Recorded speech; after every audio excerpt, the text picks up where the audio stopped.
welcome to the Paper Snob. This is Tara. We are going to be working with Mix It Up Monday this week.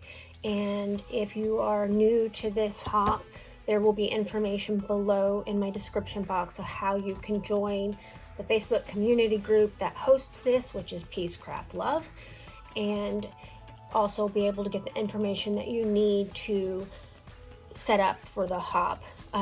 We are using a wonderful sketch by my friend Misty over at the Scrappy Soup. Her information will also be in my description box below. She offers free cut files as well as free sketches on her site. You should definitely check her out. She's awesome. And I'm going to put that sketch up here in the corner for you to see. As you can see, it is kind of an interesting sketch, and I've had roughly 3 weeks to let ideas mull around in my brain. The first thing that I wanted to do was create a stencil of sort with my Cameo, and I just kind of freehand did this with a triangle shape on my Cameo Studio software, or the Silhouette Studio software. I don't have the professional software, I only have the free software, so mostly because I don't have interest in designing cut files myself. But I created this, and it's really basic. So I'm gonna just use the triangle shapes to probably trace some triangles onto my white cardstock with a pencil very lightly. And then I'm gonna come in and bring in my mixed media. I'm thinking that I'm gonna use this stencil here and these Nouveau Glacier pastes, as well as some matching sprays and Distress Stain daubers in there. So I will be right back, and I will prep my workspace and we will get started on the mixed media portion. Oh, and I know that I mentioned earlier, either this month or maybe late in January, I put together a circus kit for a big group of circus photos that I have printed and ready to scrapbook. And that's what's in this bag, and I have made some additions to it already, and I haven't even opened the kit to use it. So this will be the first layout that I use this kit. So I will link my original video for the kit below so that you can see what's in the kit before I added. Be right back. So like I said, this is a very basic, not a reusable stencil, and I'm going to use it to go ahead and trace the 3 triangle shapes onto my white cardstock so that I can mask it off with some washi tape to use my stencil without making a humongous mess. Now, one of the things that I don't like to do when I'm playing with mixed media is I don't like to use a pencil on my background, because inevitably the mixed media product seeps underneath where I've masked it and I can't erase it. And that happened again this time. It wasn't a huge deal, but there are several places on my background where I couldn't erase the pencil mark. And luckily I had done so very lightly, and in a couple of the places at the end I was able to cover it up with my photos and embellishments. But I will tell you, I was really annoyed that I couldn't get the pencil marks off, and I thought I was so careful using the washi tape as I masked it off.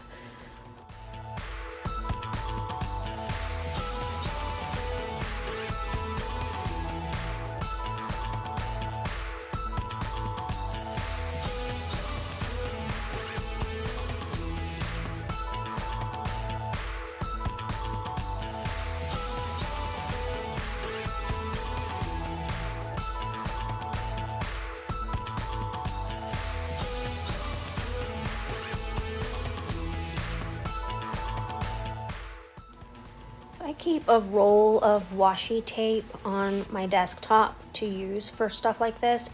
It's usually a roll of tape that's older or one that I know that I'm never going to use all up. Sometimes it's just a flat out ugly roll of washi tape that came in a kit and I will never put it on a single page ever. This particular roll is just kind of older, and you will see as I'm peeling it off that it tears quite a bit as I'm trying to use it, and that's one of the reasons why it's up there. Otherwise there's really nothing wrong with it.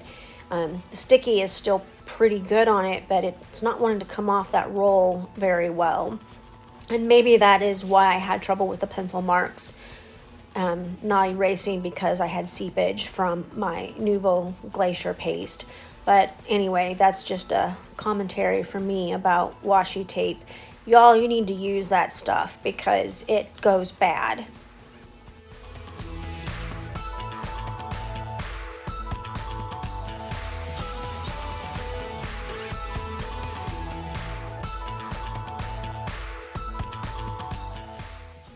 The cute little green dispenser that I have my washi tape came from Amazon. I just wanted to put that out there as well. I bought it because it was a pretty color. You can get plain ones at Walmart or an office supply store, but I found that one and it was just pretty. I found it amusing that it actually matches my glass mat. So I'm just gonna spread some of this Nuvo Glacier paste on this stencil. I haven't used this Glacier paste very much, and after using it on this layout, I will probably not replace this product in my stash once it's all gone. I wasn't a huge fan. I feel like the glitter didn't stay in the glue as well as like Stickles does. I've never had a bunch of glitter all over my hands and all over my workspace after using Stickles, and yes, I own Stickles, and yes, I use them. So I was really disappointed with the amount of glitter I had everywhere. And you guys know me, I don't like glitter. I really, really despise this stuff.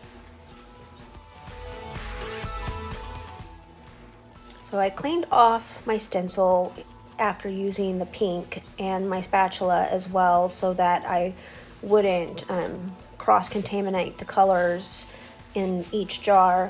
One of the things that I should have done is I should have started top to bottom so that I wasn't worried about leaning over the wet pink hearts as I'm working with the yellow. I think I turn my glass mat at some point so that I'm not leaning across it because I was worried about that, but luckily I didn't smear anything too badly, and you know, I get all three colors on the background pretty evenly.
No, I guess I don't turn the glass mat. I really thought I turned the glass mat to keep from smearing the pink and the yellow when I went to do the blue, but I guess I didn't. So I'm just going to add on this blue. These colors are so pretty, which is, you know, the reason I bought them, because they were pretty. Oops, I goofed there and had a little bit of trouble lining that back up, but I get it without making too big of a mess.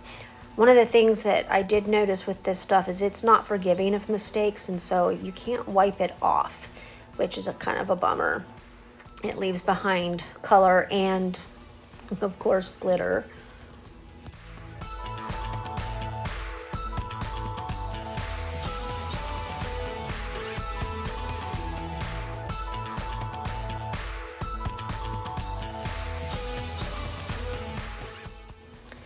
So as I finish up getting the blue on here, I'm gonna go ahead and pan to a still shot of the finished, like a close-up of the finished pink section so that you can see how pretty it is.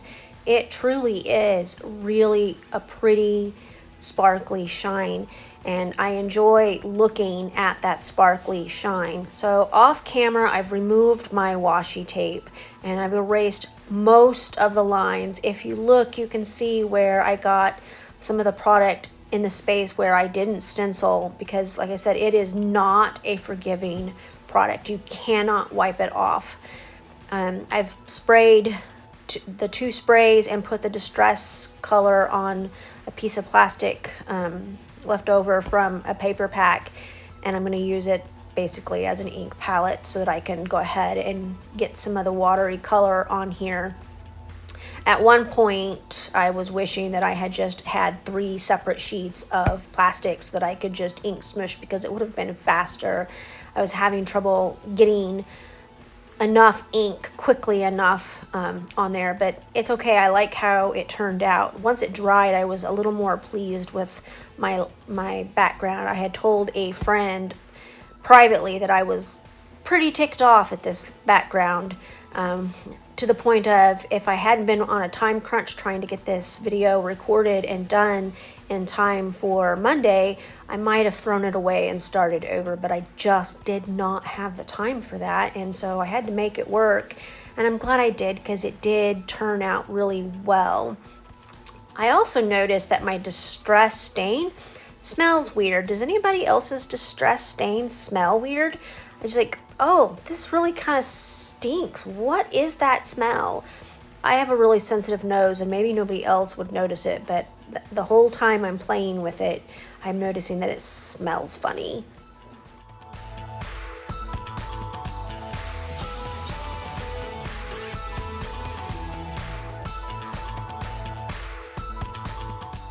So it was the blue glacier paste that I noticed wasn't drying, and you can see kind of along the middle where I have some sections where, as I'm trying to add the ink, it's not fully dry. I was really surprised, because I gave it a couple of hours to dry before I went back to put the inks on it, and so I ended up smearing some of the hearts, but that's okay because I do cover some of those places, and you can't really see it in the close-ups at the end of the video, so that's really good. I do, like I said, I liked how my background turned out, but at this point I am really frustrated with this whole thing. This pink, it's called Pink Balloon. It's by Crate Paper. It's an older one. I think it's one of my fullest bottles from that set, and truthfully, when it's wet, it doesn't really look pink at all. It looks more of a light red, but then when it dried, it did dry pink. But I was confused because I was like, why does this look so red? It's supposed to be pink. I mean, you look at the ink in the bottle and it's a really pale pink. It doesn't come out of that bottle pale pink, people.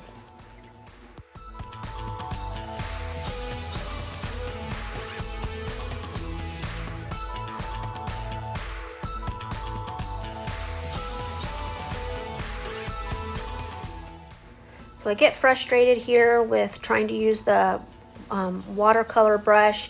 I wipe off the rest of my blue and yellow ink from the packaging, and I'm just going to do some ink smushing to get the rest of the pink on there quickly.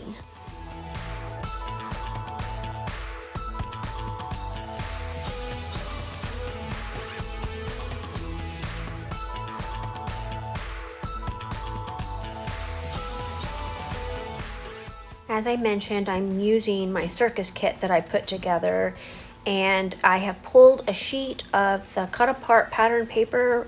All of my paper is either My Mind's Eye or Maggie Holmes. This is a sheet of My Mind's Eye that had some circus themed elements in it. I've cut them apart, and I've chosen 3 little cards for the backgrounds on my photo to just kind of, I wouldn't call them a matting so much as just a background.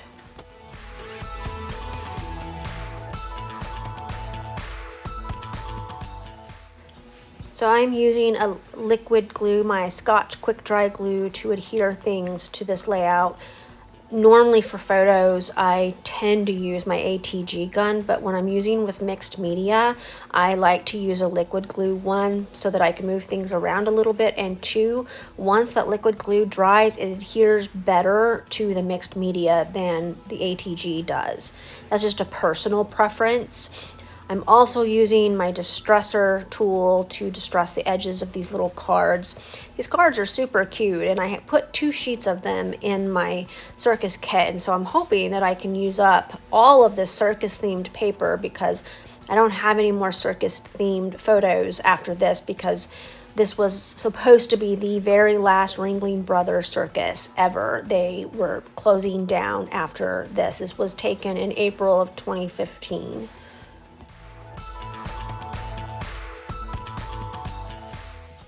The little squares of grid paper are from a Vicky Bouton pattern paper, and they were scraps. They were sitting on my space, and I picked them up to move them, and I'm like, oh, hey, these would be great journaling spots on this layout that I'm creating. So I went ahead and grabbed those and brought those in.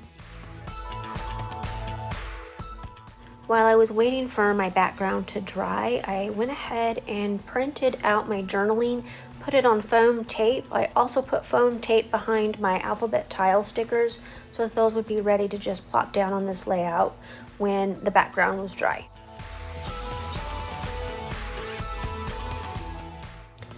I don't know about you, but even when I build my own kits and I think that I've got a comprehensive kit that I will not have to add not a single thing to the kit, I always do.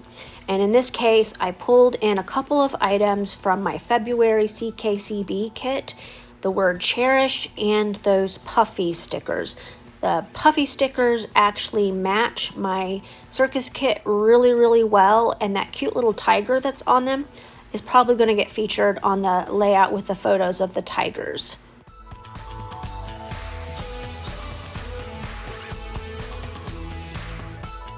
I created 2 spots on the layout for journaling because I wasn't sure if all of those strips would fit in one spot. As it turns out, they all fit and lined up really well below the top set of photos, and I used that second journaling spot to add my date stickers.